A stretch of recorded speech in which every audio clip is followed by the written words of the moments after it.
എല്ലാവർക്കും നമസ്കാരം. വിഷുക്കണി എന്ന് പറഞ്ഞു കഴിഞ്ഞാൽ കാർഷിക വിളകളുടെ ഉത്സവം തന്നെയാണ് വിഷുക്കണി. അതിൽ ഏറ്റവും ഇമ്പോർട്ടൻ്റ് എന്താണ് എന്ന് ചോദിച്ചു കഴിഞ്ഞാൽ ഉണ്ണിക്കണ്ണൻ തന്നെയാണ്. അപ്പോൾ ഗുരുവായൂർ അമ്പലത്തിലെ ഊരാളർ കുടുംബത്തിലെ മല്ലിശ്ശേരി കുടുംബത്തിലെ കാരണവരായിട്ടുള്ള മല്ലിശ്ശേരി പരമേശ്വരൻ നമ്പൂതിരിയോട് നമുക്ക് ഇവിടുത്തെ വിഷുക്കണി എങ്ങനെയാണ് എന്ന കാര്യങ്ങളൊക്കെ നമുക്കൊന്ന് ചോദിച്ചറിയാം. എങ്ങനെയാണ് ഗുരുവായൂരിൽ കണി വെക്കുന്നത് എന്നുള്ളതൊന്ന് പറഞ്ഞു തരാൻ പറ്റുമോ? ഗുരുവായൂർ വിഷുക്കണി എന്ന് പറഞ്ഞാൽ ഇക്കൊല്ലം 2:45 മുതൽ 3:45 വരെയാണ് നമ്മൾ ചെയ്തിട്ടുള്ളത്. അതിനുള്ള ഭക്തജനങ്ങൾക്കുള്ള സൗകര്യം ചെയ്തിട്ടുള്ളത് 2:45 മുതൽ 3:45 വരെയാണ്. ഈ കണി കാണുന്നതിന് മുന്നേ തലേ ദിവസം തന്നെ കീഴ്ശാന്തിക്കാർ ഈ കണിക്ക് വേണ്ട എല്ലാ സാധനങ്ങളും ഒരുക്കി അകത്ത് വയ്ക്കും. അകത്തൊരു പീഠത്തിന് മുകളിൽ വയ്ക്കും. അതിലുള്ള സാധനങ്ങൾ കണിക്കൊന്ന, ചക്ക, മാങ്ങ, നാളികേരം, വെള്ളരിക്ക, പിന്നെ വസ്ത്രം, പിന്നെ ഒരു കോയിൻ, ഒരു സ്വർണത്തിൻ്റെ ഇതും. വീടുകളിലൊക്കെ അഷ്ടമംഗല്യം കൂടി വെക്കും. അമ്പലത്തിൽ അത് വെക്കണ കണ്ടിട്ടില്ല.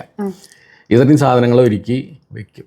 തലേ ദിവസം മറ്റേ മേശാന്തി രാവിലെ ഈ പറഞ്ഞ മാതിരി 2 മണിക്ക് ശേഷം അധികം കുളിക്കുള്ളൂ. 2 മണിക്ക് ശേഷമാണ് അഹസ് പകരുക എന്ന് പറഞ്ഞ അഹസ് പകരുക എന്ന് പറഞ്ഞാൽ ദിവസം ആവുക. ഇംഗ്ലീഷ് മാസത്തിലൊക്കെ 12 മണി കഴിഞ്ഞാൽ പുതിയ ദിവസമായി. ഇവിടെ അങ്ങനെയല്ല. ഇവിടെ ഈ ഉദയാസ്തമനമൊക്കെ കണക്കാക്കിയിട്ടാണ് ഈ അഹസ് പകരുന്ന സമ്പ്രദായം. പക്ഷെ ഗുരുവായൂരെ സംബന്ധിച്ചിടത്തോളം ഗുരുവായൂർ അനവധി കാലങ്ങളായിട്ട് എന്തുകൊണ്ടാണെന്നറിയില്ല 2 മണിക്ക് അഹസ് പകരുന്നതാണ് ഇവിടുത്തെ സങ്കല്പം. അപ്പോൾ 2 മണിക്ക് ശേഷം മേശാന്തി കുളിച്ചാലേ അന്ന് കുളിച്ച മാതിരിയാവുള്ളൂ, അല്ലെങ്കിൽ തലേ ദിവസം കുളിച്ച മാതിരിയാവും. അപ്പോൾ അതുകൊണ്ട് മേശാന്തി 2 മണിക്ക് കുളിക്കാൻ വരും. അതിന് മുന്നേ മേശാന്തിക്ക് കണി കാണണ്ടേ. അത് അദ്ദേഹത്തിൻ്റെ മുറിയിൽ ഭഗവാന്റെ ഒരു ഫോട്ടോ, ഒരു വിളക്കൊക്കെ വെച്ച് കണി കണ്ട് വരും. എന്നിട്ട് കുളിച്ച് മേശാന്തി, കീഴ്ശാന്തി, ഓദിക്കന്മാർ, തന്ത്രി ഉണ്ടാവും ചിലപ്പോൾ. ഇവരെല്ലാവരും കൂടി അകത്തേക്ക് കയറും. അകത്തേക്ക് കയറി വാതിലടയ്ക്കും. വാതിലടച്ചു കഴിഞ്ഞാൽ പിന്നെ മേശാന്തിയാണ് ഈ തലേ ദിവസം ഒരുക്കി വെച്ചിട്ടുള്ള എല്ലാ സാധനങ്ങളും കൊണ്ട് ഭഗവാനെ കണി കാണിക്കും. അത് കഴിഞ്ഞ് അത് ഇവിടെ കൊണ്ടുവന്ന് വയ്ക്കും. എന്നിട്ട് അതിൻ്റെ കൂടെ ശിവേലിത്തിടമ്പ്, ആ തിടമ്പ് കൂടി അവിടെ ഒരു സ്വർണ്ണ പീഠമുണ്ട്, സ്വർണ്ണ സിംഹാസനം എന്ന് പറയുക. ആ സിംഹാസനത്തിൻ്റെ മുകളിൽ അദ്ദേഹത്തിനെ അവിടെ ആ പീഠം അവിടെ മറ്റേ തിവേലിത്തിടമ്പ് അവിടെ കൊണ്ടുവന്ന് വയ്ക്കും. എന്നിട്ട് മേശാന്തി ഭഗവാനെ അഭിവാദ്യം ചെയ്ത് എന്തെങ്കിലും ഒരു ഭഗവാന് കാണിക്കാൻ കൊടുക്കാന്ന്, അല്ല ഇത് കൈനീട്ടം കൊടുക്കാമെന്ന് പറയാൻ പറ്റില്ലല്ലോ. അപ്പോൾ അദ്ദേഹം കുറച്ച് കോയിൻ അവിടെ പീഠത്തിൻ്റെ മുകളിൽ വെച്ച് അഭിവാദ്യം ചെയ്ത് നമസ്കരിച്ച് എല്ലാവരും കൂടി പുറത്തേക്ക് ഇറങ്ങും. പുറത്തേക്ക് ഇറങ്ങുമ്പോൾ നമ്മളോട് കണ്ണ് തുറന്നോളാൻ പറയും. അവിടെ നമ്മൾ നിൽക്കുന്നുണ്ടാവില്ല. അകത്ത് കയറി നടടയ്ക്കുമ്പോൾ അദ്ദേഹം കണ്ണടച്ച് നിന്നോളൂ എല്ലാവരും എന്ന് പറയും. അത് കഴിഞ്ഞ് തിരിച്ചിറങ്ങുമ്പോൾ കണ്ണ് തുറന്നോളാൻ പറയും. അപ്പോഴാണ് നമുക്ക് ഈ കണി കാണാൻ ഉള്ള സൗകര്യം. അപ്പോൾ ഈ കണി ഒരുക്കുന്നത് മുഖമണ്ഡപത്തിൻ്റെ വലതുവശത്താണ്. അത് പലർക്കും അറിയില്ല. അവർ നടക്കിൽ വന്ന് ഗുരുവായൂരപ്പനെ തൊഴുന്നു പോകുന്നു. കണി എവിടെയാണ് അങ്ങനെയുള്ളൊരു സംശയമുണ്ട്. പക്ഷെ പണ്ടുണ്ടായിരുന്നു. ഇപ്പം അത് കൂടുതൽ ദേവസ്വം അത് പറഞ്ഞു കൊടുത്ത് എല്ലാവർക്കും അറിയാം. ഒരുവിധ ആൾക്കാർക്ക് ഇപ്പോൾ അറിയാം. മുഖമണ്ഡപത്തിൻ്റെ വലതുവശത്താണ് ഈ കണി വെച്ചിട്ടുള്ളത്. എന്നാലും അതിലുള്ള സാധനങ്ങൾ എന്താണെന്ന് നമുക്കറിയില്ല. എന്നുവെച്ചാൽ അത് കാണില്ല. ഈ കൊന്നപ്പൂവും പൊന്തി നിൽക്കുന്ന ചക്കയും അതൊക്കെ കാണാം. അല്ലാണ്ട് അതിൻ്റെ ഉള്ളിലുള്ള ഇതറിയില്ല. വാൽക്കണ്ണാടി ഇതൊന്നും കാണില്ല. ഇപ്പോൾ ഒരു ഭക്തജനങ്ങൾക്ക് കൂടുതൽ ഇതെന്താണെന്ന് അറിയാൻ വേണ്ടിയിട്ട് നമ്മൾ മണ്ഡപത്തിൽ കൂടി കണി ഒരുക്കി വെക്കും. അവിടെ പീഠത്തിന് മുകളിൽ തിടമ്പ് ഇങ്ങോട്ട് കൊണ്ടുവരാൻ പറ്റില്ല. അപ്പോൾ അവിടെ ഒരു കൃഷ്ണൻ്റെ ഒരു പ്രതിമ വെച്ച് അവിടെയും ഇപ്രാവശ്യമല്ല 2 വർഷമായി കണി ഒരുക്കിയിട്ടുണ്ട്. അപ്പോൾ അവർക്കെല്ലാം എന്തൊക്കെയാണ് ഉരുളിയിൽ വെച്ചിട്ടുള്ളതെന്നെല്ലാം വ്യക്തമായിട്ട് കാണാൻ ചെയ്യും. അത് 2:45 വരെ ജനങ്ങൾ കണി കണ്ട് തൊഴാനുള്ള അവസരമുണ്ട്. 2:45 ആയാൽ അത് കഴിയും. പിന്നെ സാധാരണ ഉള്ള റൊട്ടീനായിട്ടുള്ള രീതിയിൽ പിന്നെ ബാക്കിയുള്ള ചടങ്ങുകൾ അങ്ങനെ നടക്കും. നമ്മുടെ കണിയിൽ എന്തെങ്കിലും പ്രത്യേകതകളായിട്ടുള്ളതുണ്ടോ? പ്രത്യേകതകളായിട്ടൊന്നും, സാധാരണ എല്ലാവരും കണി വെക്കുന്നത് തന്നെയാണ് ഗുരുവായൂരും കണി വെക്കുന്നതേ ഉള്ളൂ. സ്പെഷ്യലായിട്ട് നമ്മളിപ്പോ കണ്ണാടിയൊക്കെ വെക്കണത് അങ്ങനെ അല്ല. വാൽക്കണ്ണാടി സ്ഥിരം കണിക്ക് വേണ്ട സാധനമാണ്. ഗുരുവായൂർ സ്വർണ്ണ കണ്ണാടിയാണല്ലോ. അതെ, സ്വർണത്തിന്റെയാണ്. ഒരുവിധം എല്ലാവരും സ്വർണ്ണം എല്ലാം ഉരുളി. പൂജ ദേവസേന പൂജയ്ക്കുള്ള പാത്രങ്ങളൊക്കെ ഉരുളിയാണ്, അല്ല സ്വർണ്ണാണല്ലോ. അപ്പൊ നേരിയ മാത്രം വെള്ളുരുളി എന്ന് പറയും. അതെ അല്ലേ? ആണോ ശരിക്കും? വെള്ളുരുളിയാണ് അത്, വെള്ളിയുടെ ഉരുളിയാണ്. അതെ, അതിൽ നേദ്യം വെക്കുക. നേദ്യം അച്ചുറം അതിലാണ് നേദിക്കുക. ബാക്കിയെല്ലാം സ്വർണ്ണപാത്രങ്ങളാണ്. സ്വർണത്തിന്റെ പാത്രങ്ങളാണ് മുഴുവനായിട്ടുള്ളത്. അപ്പൊ കണി കാണുന്നതും എല്ലാം ഉരുളിയിലെ വെക്കാം, അത് ഓട്ടുരുളിയാണ്, അത് നിർബന്ധമാണ്. അപ്പൊ അങ്ങയുടെ കുടുംബത്തിൽ നിന്നും ചെയ്യുന്ന എന്തെങ്കിലും അനുഷ്ഠാനങ്ങളോ അല്ലെങ്കിൽ ചെയ്യുന്ന വല്ല രീതികളൊക്കെ സ്ഥിരമായിട്ടുണ്ടോ? അത് ഒരാളെ കുടുംബം എന്നുള്ള നിലയ്ക്ക് ക്ഷേത്രത്തിലെ എല്ലാ കാര്യങ്ങൾക്കും ഒരാളെൻ്റെ ഒരു സാന്നിധ്യം ആവശ്യമാണ്. പിന്നെ ചടങ്ങുകൾ എന്ന് പറഞ്ഞാൽ ഇപ്പോൾ മേശാന്തി മാറുക, കലശം തുടങ്ങുക, ഉത്സവം തുടങ്ങുക, അങ്ങനെയുള്ള ഉപദേവന്മാർക്ക് കലശം തുടങ്ങുക, അങ്ങനെയുള്ള എല്ലാ കാര്യങ്ങളിലും. പിന്നെ ഈ കലശം തുടങ്ങുന്നതിന് മുമ്പ് ആചാര്യവരണം എന്ന് പറഞ്ഞിട്ടുള്ളൊരു ഇതുണ്ട്, അത് ഞങ്ങളുടെ ഒരു ചുമതലയാണ്. അങ്ങനെ എല്ലാം ഒരുവിധം എല്ലാം. അതുമാതിരി മേശാന്തി മാറുമ്പോൾ പുതിയ പഴയ മേശാന്തി പോയി പുതിയ മേശാന്തി വരുമ്പോൾ അദ്ദേഹത്തിനെ ഈ ചുമതല ഏൽപ്പിക്കുന്നത് ഞങ്ങളുടെ കുടുംബത്തിൽ നിന്നാണ്. അത് കഴിഞ്ഞ 35 വർഷമായിട്ട് ഈ പ്രവൃത്തി ചെയ്തു വരാൻ എനിക്കൊരു അവസരം തന്നുണ്ട് ഗുരുവായൂരപ്പൻ. ഒരു ഭാഗ്യം കിട്ടിയിട്ടുണ്ട്. ഞാൻ കഴിഞ്ഞ ദിവസം മറ്റേ ശ്രീജിത്ത് തിരുമേനിയോട് ചോദിച്ചപ്പോൾ തിരുമേനിയാണ് പറഞ്ഞത്, ഇങ്ങനെ ഞങ്ങൾ അവിടുന്ന് ഇറങ്ങുന്ന സമയത്ത് താക്കോൽ കൂട്ടം എടുത്തിട്ട് വെള്ളി കുടത്തിന്റെ മുകളിൽ വെച്ചിട്ട് മലിശ്ശേരി തിരുമേനിക്ക് ഇത് ഏൽപ്പിച്ചു കൊടുക്കുന്നു പറഞ്ഞു.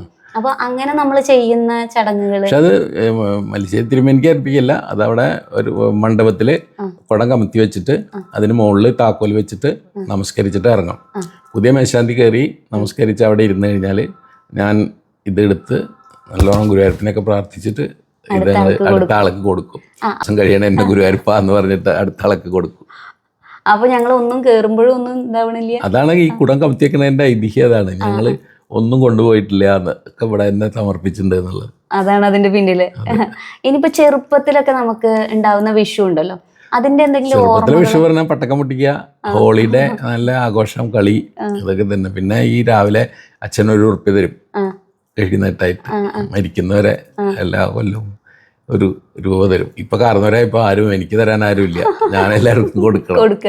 അത് കാരണം ഞാൻ മേശാന്തിന്റെ അടുത്ത് പോയിട്ട് വിഷ്കേറ്റം ആകാറുണ്ട് കഴിഞ്ഞ 5-8 കൊല്ലങ്ങളായിട്ട്. അപ്പോൾ ഗുരുവായൂരിനെ സംബന്ധിച്ച് നമ്മുടെ ഈ ഒരു കാരണവർ എന്ന നിലയിൽ നമുക്ക് മറക്കാനാവാത്ത എന്തെങ്കിലും ഓർമ്മകൾ അല്ലെങ്കിൽ മെമ്മറികൾ അങ്ങനെയൊക്കെ എന്തെങ്കിലും ഉണ്ടോ? അങ്ങനെ ആലോചിച്ചാൽ അല്ല, അങ്ങനെ പ്രത്യക്ഷമായിട്ട് അങ്ങനെയുള്ള അനുഭവങ്ങളോ അല്ലെങ്കിൽ അതൊന്നും ഗുരുവായൂരപ്പൻ നമുക്ക് കാണിച്ചു തന്നിട്ടില്ല. എന്നാലും അത്യാവശ്യ ഘട്ടങ്ങളിലൊക്കെ ഗുരുവായൂരപ്പൻ്റെ ഒരു സഹായം ഉണ്ടെന്ന് വിശ്വസിക്കുന്ന ഒരാളാണ് ഞാൻ. വേറൊരു കഥ പറയുന്നുണ്ട്. ഞാൻ ആദ്യമായിട്ട് ഫ്ലൈറ്റിൽ പോവാ, എന്നാൽ അതിൻ്റെ ഒരു ഭയമുണ്ട്, എല്ലാം ഉണ്ട്. അപ്പം ഞാൻ അങ്ങനെ കുറേ നാമം ചോദിച്ചു എയർപോർട്ടിലൊക്കെ ഇരുന്ന് അതിനെ കഴിഞ്ഞ് കയറി, എന്നിട്ട് അതിൽ കയറിയിരുന്ന് ഫ്ലൈറ്റ് പോയി. പൂനെക്കാണ്. അപ്പോൾ എൻ്റെ തൊട്ടടുത്ത സീറ്റ് ഒഴിവാ, ഫ്ലൈറ്റ് ആണെന്ന് ഫുള്ളോ. അപ്പോൾ ഞാൻ വിചാരിച്ച അതിൽ ഗുരുവായൂരപ്പൻ ഉണ്ടെന്നാണ് എൻ്റെ വിശ്വാസം. എന്നെ സഹായിക്കാൻ വേണ്ടി ഉണ്ടെന്ന് ഞാൻ വിശ്വസിക്കുന്നു ആ ഒരു കാര്യത്തിൽ. തീർച്ചയായിട്ടും നമ്മൾ എന്താണ് വിശ്വസിക്കുന്നത് അതിലുണ്ട് എന്നുള്ളതാണല്ലോ. തീർച്ചയായിട്ടും ഭഗവാന്റെ ആ ഒരു സാന്നിധ്യം തന്നെ ആയിരിക്കും നമുക്ക്. അങ്ങനെയുള്ള അങ്ങനെയുള്ള ഒരു കാര്യം എനിക്കിപ്പോൾ അനുഭവം എന്നുള്ള നിലയ്ക്ക് എന്നെ ഓർമ്മിക്കുന്ന ഒരു കാര്യം അതാണ്. അപ്പോൾ ഈ മല്ലിശ്ശേരി കുടുംബത്തില് ഗുരുവായൂരുമായിട്ട് ബന്ധപ്പെട്ടിട്ട് എന്തെങ്കിലും ഒരു കഥകളുണ്ടോ? പണ്ട് ഇവിടെ കുറേ അധികം ഒരു ഗുരുവായൂരിൻ്റെ ഒരു ഗ്രാമക്ഷേത്രമായിരുന്നു അത്. ഗുരുവായൂരിലെ ഒരു 10-70 നമ്പൂതിരി കൂട്ടായ്മ, അവരുടെ ഒരു ഊരായ്മയിലായിരുന്നു ഈ ക്ഷേത്രം. അങ്ങനെ ഈ ഇവിടെ ഒരു പുനഃപ്രതിഷ്ഠയോ എന്തോ കഴിഞ്ഞപ്പോൾ ഈ പ്രതിഷ്ഠ കഴിഞ്ഞാൽ അവിടെ ഗുരുവായൂരപ്പൻ വന്നോ എന്നറിയണം. അതറിയാൻ എന്താ ചെയ്യാന്ന് ചോദിച്ചു. അപ്പോൾ ഒരു കാര്യം ചെയ്താൽ വന്നു പറഞ്ഞു, എല്ലാവരും കൂടിയിട്ട് മല്ലിശ്ശേരിനെ ചുമതലപ്പെടുത്തി ഇതൊന്നും അങ്ങ് ഭഗവാനോട് ചോദിക്കണം. അപ്പോൾ ഇദ്ദേഹം ഒന്ന് പാവല്ലേ, അങ്ങനെ ചെന്നിട്ട് ഗുരുവായൂരപ്പനോട് ചോദിച്ചു, അങ്ങ് ഇവിടെ എത്തിയിട്ടുണ്ടോ എന്നുള്ള ഇത് ചോദിച്ചു. അപ്പോൾ പ്രത്യക്ഷമായി എന്നാണ് കഥ. പ്രത്യക്ഷമായി കഴിഞ്ഞാൽ ഒന്നുകിൽ വരം കൊടുക്കണം അല്ലെങ്കിൽ ശപിക്കണം. അപ്പോൾ അദ്ദേഹത്തിനോട് ചോദിച്ചു, അങ്ങക്ക് എന്താ വരം വേണ്ടത് ചോദിച്ചു. എനിക്കൊന്നും വേണ്ട എന്ന് പറഞ്ഞു. അപ്പോൾ എന്താ വെച്ചാൽ ഇങ്ങനെ മറ്റുള്ളവർ പറഞ്ഞിട്ടാണ് ഞാനിത് ചെയ്തത്, അല്ലാണ്ട് എനിക്കൊരു ആവശ്യം ഉണ്ടായിട്ടല്ല എന്ന് പറഞ്ഞു. അപ്പോൾ ഗുരുവായൂരപ്പൻ ശപിച്ചു എന്നാണ് പറയുന്നത്. എന്താ വെച്ചാൽ ഈ കുടുംബത്തിന് അങ്ങയെ പറ്റി ചതിച്ച എല്ലാ കുടുംബങ്ങളും അന്യം നിന്ന് പോകും. അങ്ങ് അതേമാതിരി അങ്ങയുടെ കുടുംബത്തിനും അന്യം നിൽക്കാനുള്ള യോഗമുണ്ട്, പക്ഷേ അതിനുള്ള പ്രതിവിധികൾ നിങ്ങളെന്നെ കണ്ടെത്തി ആ കുടുംബം മാത്രം നിലനിൽക്കുന്നു ശപിച്ചു എന്നാണ് കഥ. അങ്ങനെ ഇപ്പൊ ഞങ്ങൾ മാത്രമായി ഒരാളമ്മ. അതെല്ലേ, വേറെ ആരും നമ്മുടെ മാത്രം. എന്തായിരുന്നു ഞാൻ ബാങ്കിലായിരുന്നു. എത്ര വയസ്സ് മുതലൊക്കെ, ചെറുപ്പം മുതൽ തന്നെ? ഞാനൊരു 35 വയസ്സിൽ ഇവിടുത്തെ കാരണവരായി. 35 വയസ്സിൽ, വളരെ ചെറുപ്പത്തിൽ. പണ്ട് ചന്ദ്രശേഖരൻ നായർ പറഞ്ഞൊരു മന്ത്രി ഉണ്ടായിരുന്നു. അദ്ദേഹം ദേവസ്വം മന്ത്രിയായിരുന്നു. അപ്പൊ അദ്ദേഹത്തിന് അറിയാലോ ആരൊക്കെയാണ്. അപ്പൊ കാരണവർ ഓഫ് മല്ലിശ്ശേരി തന്നെ അദ്ദേഹം അന്വേഷിക്കുക. അപ്പൊ ഞാൻ അവിടെ ഇരിക്കുന്നുണ്ട്. അപ്പോ യു ആർ ദി യങ്ങസ്റ്റ് കാരണവർ അല്ലേ എന്ന് ചോദിച്ചെന്നോട്. അപ്പൊ അങ്ങനെ ഞാൻ 38 കൊല്ലം സൗത്ത് ഇന്ത്യൻ ബാങ്കിലെ ജീവനക്കാരനായിരുന്നു. അന്നെല്ലാം ഔദ്യോഗികമായിട്ട് അല്ല, അത്യാവശ്യമായുള്ള കാര്യങ്ങൾക്ക് മാത്രമേ ഞാൻ ഇവിടെ വരാറുള്ളൂ. ബാക്കിയെല്ലാം എൻ്റെ അനിയന്മാരും എല്ലാവരും കൂടി നിവർത്തിച്ച് പോകാറുണ്ട്. പിന്നെ റിട്ടയർ ചെയ്തതിനു ശേഷം ഞാൻ 2015 റിട്ടയർ ചെയ്തു. അതിന് ശേഷം കൂടുതൽ ഇൻവോൾവ് ചെയ്യാൻ തുടങ്ങി. ഇപ്പം എല്ലാം ഞാൻ തന്നെയാണ്. ഇപ്പൊ ഫുള്ള് തിരക്കായി. റിട്ടയർ ചെയ്തിട്ട് ഒരു സമാധാനം എന്ന് വിചാരിച്ചു. അതിലും കൂടുതൽ തിരക്കായി. അത്രയുള്ള ടെൻഷനുണ്ട് അത്യാവശ്യം. ഓരോ കാര്യങ്ങൾ വരുമ്പോൾ നമ്മൾ എടുക്കുന്ന തീരുമാനങ്ങൾ ശരിയാണോ തെറ്റാണോ അതൊക്കെ ഉള്ള ഒരു ടെൻഷനും ഇപ്പം നല്ലോണം. മുമ്പ് അതൊന്നും ഉണ്ടായിരുന്നില്ല. അപ്പോൾ ഇത്രയും തിരക്കിട്ട സമയത്ത് ഞങ്ങളോട് ഇത്രയും ഭാഗ്യങ്ങളായിട്ടുള്ള കാര്യങ്ങളെല്ലാം ഞങ്ങൾക്ക് പറഞ്ഞു തന്നതിന് ഒരുപാട് നന്ദി. ഇത്രയും നേരം നമ്മളോട് ഞങ്ങളുടെ കൂടെ നിന്നതിനും കാര്യങ്ങളെല്ലാം പറഞ്ഞു തന്നതിനും ഒരുപാട് നന്ദി. ശരി.